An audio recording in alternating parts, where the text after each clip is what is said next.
ಎಲ್ರಿಗೂ ನಮಸ್ಕಾರ. ಹಾಡು ಹಳತು ಭಾವ ನವೀನ ಸರಣಿಗೆ ಮತ್ತೊಮ್ಮೆ ನಿಮ್ಮೆಲ್ಲರಿಗೂ ಸ್ವಾಗತ. ಇಂದಿನ ಈ ಕಂತಿನಲ್ಲಿ ದ.ರಾ ಬೇಂದ್ರೆಯವರ ಒಂದು ರಚನೆಯನ್ನು ನೋಡೋಣ. ಮೊದಲಿಗೆ ಆಂಗ್ಲ ವರ್ಷದ 7 ತಿಂಗಳುಗಳೇ ಮುಗೀತಾ ಬರ್ತಾ ಇದೆ. ಇನ್ನೇನು ಆಗಸ್ಟ್ ಬಂದೇ ಬಿಡ್ತು. ಹಿಂದೂ ಕ್ಯಾಲೆಂಡರ್ ಪ್ರಕಾರ 4 ತಿಂಗಳುಗಳೇ ಮುಗಿದು ಹೋಗಿದೆ. ಅಲ್ಲ, ಈ ಮುಗಿದಿದೆ ಅನ್ನೋದಕ್ಕಿಂತ ಹೆಚ್ಚಾಗಿ ನಾವು ಏನು ಬರ್ತಾ ಇದೆ ಅನ್ನೋದ್ರ ಬಗ್ಗೆ ಆಲೋಚನೆ ಮಾಡೋಣ. ದ.ರಾ ಬೇಂದ್ರೆಯವರ ರಚನೆ ಅಂತ ಹೇಳಿದ್ವಿ. ಮುಗಿದಿರೋದೆಲ್ಲ ಶುರುವಾಗ್ತಾ ಇರೋದು ಅಂತಲೂ ಹೇಳ್ತಾ ಇದ್ದ ಮೇಲೆ, ಇಂದಿನಿಂದ ಶ್ರಾವಣ ಮಾಸನೇ ಶುರುವಾಗಿದೆ ಅಂದ ಮೇಲೆ ಯಾವ ಕವನದ ಬಗ್ಗೆ ಮಾತಾಡ್ತಾ ಇದ್ದೀವಿ ಅನ್ನೋದನ್ನು ವಿಶೇಷವಾಗಿ ಹೇಳಬೇಕಾಗಿಲ್ಲ. ಶ್ರಾವಣ ಬಂತು ಕಾಡಿಗೆ, ಬಂತು ನಾಡಿಗೆ, ಬಂತು ಬೀಡಿಗೆ, ಬಂತು ಶ್ರಾವಣ. ಅತ್ಯದ್ಭುತವಾದ ಒಂದು ಕವನ ರಚನೆ. ಒಂದೊಂದು ಪದಗಳು ಎಷ್ಟು ಮಟ್ಟಿಗಿದೆ ಅಂತ ಹೇಳಿದ್ರೆ, ಕೇಳಿದಾಗ ಕುಣಿಬೇಕು ಅನ್ಸತ್ತೆ, ಹಾಡಿದಾಗ ಕುಣಿಬೇಕು ಅನ್ಸತ್ತೆ. ಏನಿಲ್ಲಪ್ಪ, ಕೇಳಿಸ್ಕೊಂಡಾಗಲೂ ಅಂದರೆ ಹಾಡಿನ ರೂಪದಲ್ಲಿ ಕೇಳಿಸ್ಕೊಂಡಾಗಲೂ ಕೂಡ ಕುಣಿಬೇಕು ಅನ್ಸತ್ತೆ. ಈ ಕವನವನ್ನೇ ಓದಿ ಆ ಭಾವನೆ ಬರುತ್ತೆ, ಕವನನ ಕೇಳಿಸ್ಕೊಳ್ಳಿ ಆ ಭಾವನೆ ಬರುತ್ತೆ, ದೃಶ್ಯ ರೂಪದಲ್ಲಿ ನೋಡಿ ಆ ಭಾವನೆ ಬರುತ್ತೆ. ಒಟ್ಟಾರೆ ಹೇಳಬೇಕು ಅಂದರೆ ಈ ಒಂದು ಕವನ ಒಂದು ನೃತ್ಯದ ಮೆಟೀರಿಯಲ್ ಅಂತ ಬೇಕಾದರೂ ಹೇಳ್ಬೋದು. ವರಕವಿಗಳಿಗೆ ನಮ್ಮನ್ನು ಸಲ್ಲಿಸಬೇಕಾದ್ದೆ. ಶ್ರಾವಣ ಬಂತು ಕಾಡಿಗೆ. ಈ ಶ್ರಾವಣ ಮಾಸ ಹುಟ್ಟುತ್ತಾ ಇದ್ದಂಗೆ ಎಲ್ಲಿಂದ ಆರಂಭ ಆಗತ್ತೆ ಅಂದರೆ ಕಾಡಿನಿಂದ ಆರಂಭ ಆಗತ್ತೆ ಅನ್ನೋ ಒಂದು ಪರಿಸರ ಪ್ರೇಮಿಯಾಗಿ ವರಕವಿಗಳು ಶುರು ಮಾಡ್ತಾರೆ. ಶ್ರಾವಣ ಬಂತು ಕಾಡಿಗೆ, ಅದಾದಮೇಲೆ ಬಂತು ನಾಡಿಗೆ, ಆನಂತರ ಬಂತು ಬೀಡಿಗೆ, ಬಂತು ಶ್ರಾವಣ.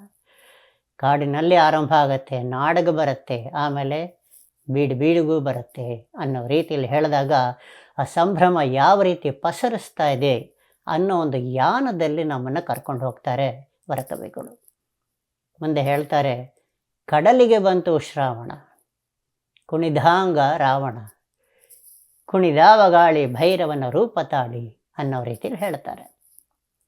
ಏನಿದು ರಾವಣ ಯಾಕೆ ಬಂದ ಶ್ರಾವಣದಲ್ಲಿ? ನಿಜ, ಒಂದು ರೈಮಿಂಗ್ ಅಂತ ಹೇಳ್ತೀವಲ್ಲ, ಅದಿರ್ಬೋದು. ಆದರೆ ವರಕವಿಗಳು ಆ ರೀತಿ ಹೇಳಿಲ್ಲ. ರೈಮ್ ಇರ್ಬೋದು, ಇಲ್ಲ ಅಂತೇನಿಲ್ಲ. ಆದರೆ ಈ ನಾನಾ ಕಾರಣಗಳಿಂದ, ನಾನಾ ಕಥೆಗಳನ್ನು ನಾವೀಗಾಗಲೇ ರಾವಣನ ಬಗ್ಗೆ ಕೇಳಿದ್ದೀವಿ. ನಾನಾ ಕಾರಣಗಳಿಗಾಗಿ ಅವನು ನೃತ್ಯ ಮಾಡಿದ್ದಂತೆ. ಎಂಥ ನೃತ್ಯ! ಅಬ್ಬರದ ನೃತ್ಯ, ಆನಂದದ ನೃತ್ಯ. ಪರ್ವತನ ಎತ್ಬಿಟ್ಟು ಯದ್ವಾ ನೃತ್ಯ ಮಾಡಿದ್ದಂತೆ. ಆದರೆ ಏನು, ಶಿವ ಅವನಿಗೆ ಪಾಠ ಕಲಿಸ್ದ, ಅದು ಬೇರೆ ವಿಷಯ. ಸೀತಾಮಾತೆ ಆ ಗೆರೆಯನ್ನು ದಾಟಿ ಬಂದಾಗ ನೃತ್ಯ ಮಾಡಿದ್ದ, ಇನ್ನೇನು ಸಿಕ್ಕೇ ಬಿಟ್ಲು ಸೀತೆ ಅನ್ನೋ ರೀತಿಯಲ್ಲಿ, ಅದಿನ್ನೊಂದು ಕಥೆ. ಹೀಗೆ ರಾವಣನ ಕಥೆಯಲ್ಲಿ ನಾನಾ ಒಂದು ರೀತಿಗಳಲ್ಲಿ ಅವನು ನೃತ್ಯ ಮಾಡಿದ್ದ ಅನ್ನೋದನ್ನು ನಾವು ಕಲ್ಪಿಸ್ಕೊಂಡಾಗ ಅದೊಂದು ಅಬ್ಬರದ ಕುಣಿತ ಅಂತ ಹೇಳ್ಬೋದು. ಅದೇ ರೀತಿಯಲ್ಲಿ ಕಡಲು ಕುಣಿತಾ ಇದೆಯಂತೆ. ಅಲ್ಲ, ಈಗ ತಾನೇ ಅಮಾವಾಸ್ಯೆ ಮುಗಿದಿದೆ, ಇನ್ನು ಪಾಡ್ಯ ಹುಟ್ಟಿದೆ, ಅಷ್ಟರಲ್ಲೇ ಕಡಲು ಕುಣಿಯೋದಕ್ಕೆ ಸಾಧ್ಯವೇ? ಯಾಕೆಂದರೆ ಕಡಲು ಹೆಚ್ಚು ಕಮ್ಮಿ ಕುಣಿಯೋದು ಅಥವಾ ಉಕ್ಕುಕ್ಕಿ ಹರಿಯೋದು, ಅಥವಾ ಹರಿಯೋದಲ್ಲ, ಇದು ಮಾಡೋದು, ಅವೆಲ್ಲ ನಮಗೆ ಹುಣ್ಣಿಮೆ ರಾತ್ರಿಯಲ್ಲಿ ಕಂಡು ಬರ್ತಕ್ಕಂಥದ್ದು. ಪಾಡ್ಯ ಹುಟ್ಟದಂಗೆ ಅದು ಹೆಂಗಾಯಿತು ಅಂದರೆ ಕಡಲಿಗೂ ಗೊತ್ತು ಶ್ರಾವಣ ಬಂತು ಅನ್ನೋ ರೀತಿಯಲ್ಲಿ ಊಹಿಸಿ ಹೇಳ್ತಾರೆ ಕವಿಗಳು. ಕುಣಿದಾವ ಗಾಳಿ ಭೈರವನ ರೂಪ ತಾಳಿ. ಭೈರವ ಅಂದ ಕೂಡಲೇ ನಮಗಲ್ಲೊಂದು ನೃತ್ಯದ ಒಂದು ತಲೆಗೆ ಬಂದುಬಿಡ್ಬೇಕು, ಒಂದು ರೂಪ ತಲೆಗೆ ಬಂದು ಬಿಡಬೇಕು. ಅಂತೆಯೇ ಗಾಳಿ ಕೂಡ, ಗಾಳಿ ಹದವಾಗಿ ಬೀಸ್ತಾ ಇತ್ತು ಅಂದರೆ ಏನೂ ಗೊತ್ತಾಗಲ್ಲ, ಸುಮ್ಮನೆ ಎಲೆಗಳು ಅಲ್ಲಿ ಇಲ್ಲಿ ಅಲ್ಲಾಡ್ತಾ ಇರುತ್ತೆ ಅಷ್ಟೇ. ಅದೇ ಒಂದು ಹರಿಕೇನ್ ಅಥವಾ ಸುಂಟ್ರ ಗಾಳಿ ತಗೊಳ್ಳಿ, ಆವಾಗ ಅದ್ರಿಗೆ ಗೊತ್ತಾಗುತ್ತೆ ಅದ್ರದ್ದು ನೃತ್ಯ ಯಾವ ರೀತಿ ಇರುತ್ತೆ ಅಂತ. ಇದು ಸುಂಟ್ರ ಗಾಳಿ ಅನ್ನೋದು ಬೇರೆ ರೀತಿಯಲ್ಲಿ ಅರ್ಥ ಮಾಡ್ಕೋಬೋದು. ಆದರೆ ಈಗಿನ ಒಂದು ಗಾಳಿ ಯಾವ ರೀತಿ ಇದೆ ಅಂದರೆ ಶ್ರಾವಣ ಬಂತು ಅನ್ನೋ ಒಂದು ಆನಂದದ ಗಾಳಿ ಅಂತ ಹೇಳ್ಬೋದು.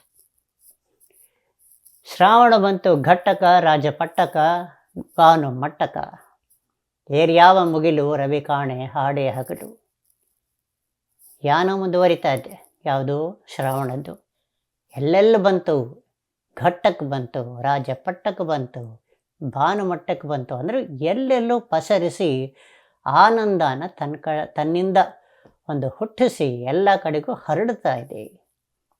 ಅದು ಯಾವುದೇ ಒಂದು ಪ್ರದೇಶ ಆಗಿರ್ಬೋದು, ಅದೊಂದು ಘಟ್ಟವೇ ಆಗಿರ್ಬೋದು, ಒಂದು ರಾಜ್ಯ ಸಭೆಯೇ ಆಗಿರ್ಬೋದು, ಒಟ್ಟಿನಲ್ಲಿ ಆನಂದ ಎಲ್ಲ ಕಡೆಗೂ ಇದೆ ಅನ್ನೋದು ಒಂದು ಸನ್ನಿವೇಶನ ಸೃಷ್ಟಿ ಮಾಡಿದ್ದಾರೆ ಇಲ್ಲಿ. ಬೆಟ್ಟ ತೊಟ್ಟಾವ ಕೊತನಿ ಅಂಗಿ, ಹಸಿರು ನೋಡ ತಂಗಿ, ಹೊರಟಾವಲ್ಲೋ ಜಂಗಿ, ಜಾತ್ರೆಗೇನೋ ನೆರೆದದ ಇಲ್ಲೇ ತಾನು. ಬೆಟ್ಟಗಳು ಒಂದು ಕುತಿನಿ ಅಂಗಿಯನ್ನು ಹೊಂದಿದ್ದು. ಈಗ ಒಂದು ಬೊಂಬೆಗಳಿಗೆಲ್ಲ ಅಲಂಕಾರ ಮಾಡ್ತಾರಲ್ಲ, ಒಂದು ಥಳಥಳ ಅಂತ ಹೊಳೆಯುವಂತಹ ಬಟ್ಟೆಗಳು, ಅಂಥದ್ದೊಂದು ಹೊಳಗ ಬಟ್ಟೆಯನ್ನು ತೊಟ್ಟಿದ್ದೆ, ಅಂಗಿಯನ್ನು ತೊಟ್ಟಿದ್ದೆ. ಯಾವುದು? ಬೆಟ್ಟಗಳು. ಅದು ಎಂಥ ಅಂಗಿ? ಹಸಿರಿನ ಅಂಗಿ. ಅಲ್ಲೇ ಗೊತ್ತಾಗುತ್ತೆ ಹಸಿರು ತುಂಬಿದ ಒಂದು ಬೆಟ್ಟ ಅನ್ನೋ ರೀತಿಯಲ್ಲಿ ಕಲ್ಪನೆ ಅದು.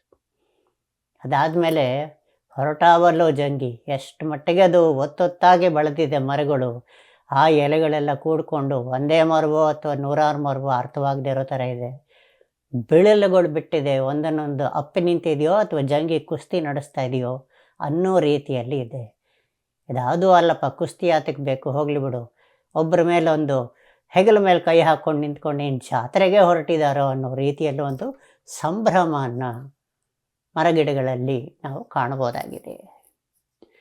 ಕೊನೆಗೆ ಹೇಳ್ತಾರೆ ಕವಿಗಳು, ಬನಮರ ನೋಡು ಈಗ ಹ್ಯಾಂಗ, ಬನ ನೋಡು ಈಗ ಹ್ಯಾಂಗ, ಮದುವೆ ಮಗನಂಗ, ತಲೆಗೆ ಬಾ ಸಿಂಗ ಕಟ್ಟಿಕೊಂಡು ಹರುಷಗೊಂಡು, ನಿಂತಾವ ಹರುಷಗೊಂಡು. ಎಷ್ಟು ಮಟ್ಟಿಗೆ ನಿಂತಿದೆ ಮರಗಿಡಗಳು ಅಂತ ಹೇಳ್ತು ಅಂದರೆ, ಸಾಕಷ್ಟು ಎಲೆಗಳೆಲ್ಲ ಬಿಟ್ಟಿದೆ, ಹೂಗಳೆಲ್ಲ ಬಿಟ್ಟಿದೆ, ಬಿಳಲುಗಳು ಇದೆ, ಕಾಯಿಗಳಿದೆ, ಹಣ್ಣುಗಳಿದೆ, ಎಲ್ಲ ಇದೆ.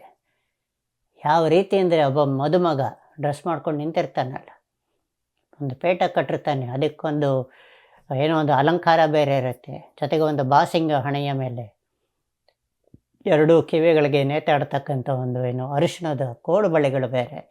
ಇಂಥ ಒಂದು ವೈಭವವನ್ನು ಒಂದು ಬನದ ಮರಗಿಡಗಳಿಗೆ, ಆ ಬಿಳಲಿಗೆ, ಬಳ್ಳಿಗೆ, ಹೂವಿಗೆ, ಕಾಯಿಗೆ ಎಲ್ಲ ಹೋಲಿಸ್ತಾ ಇದ್ದಾರೆ ಕವಿಗಳು.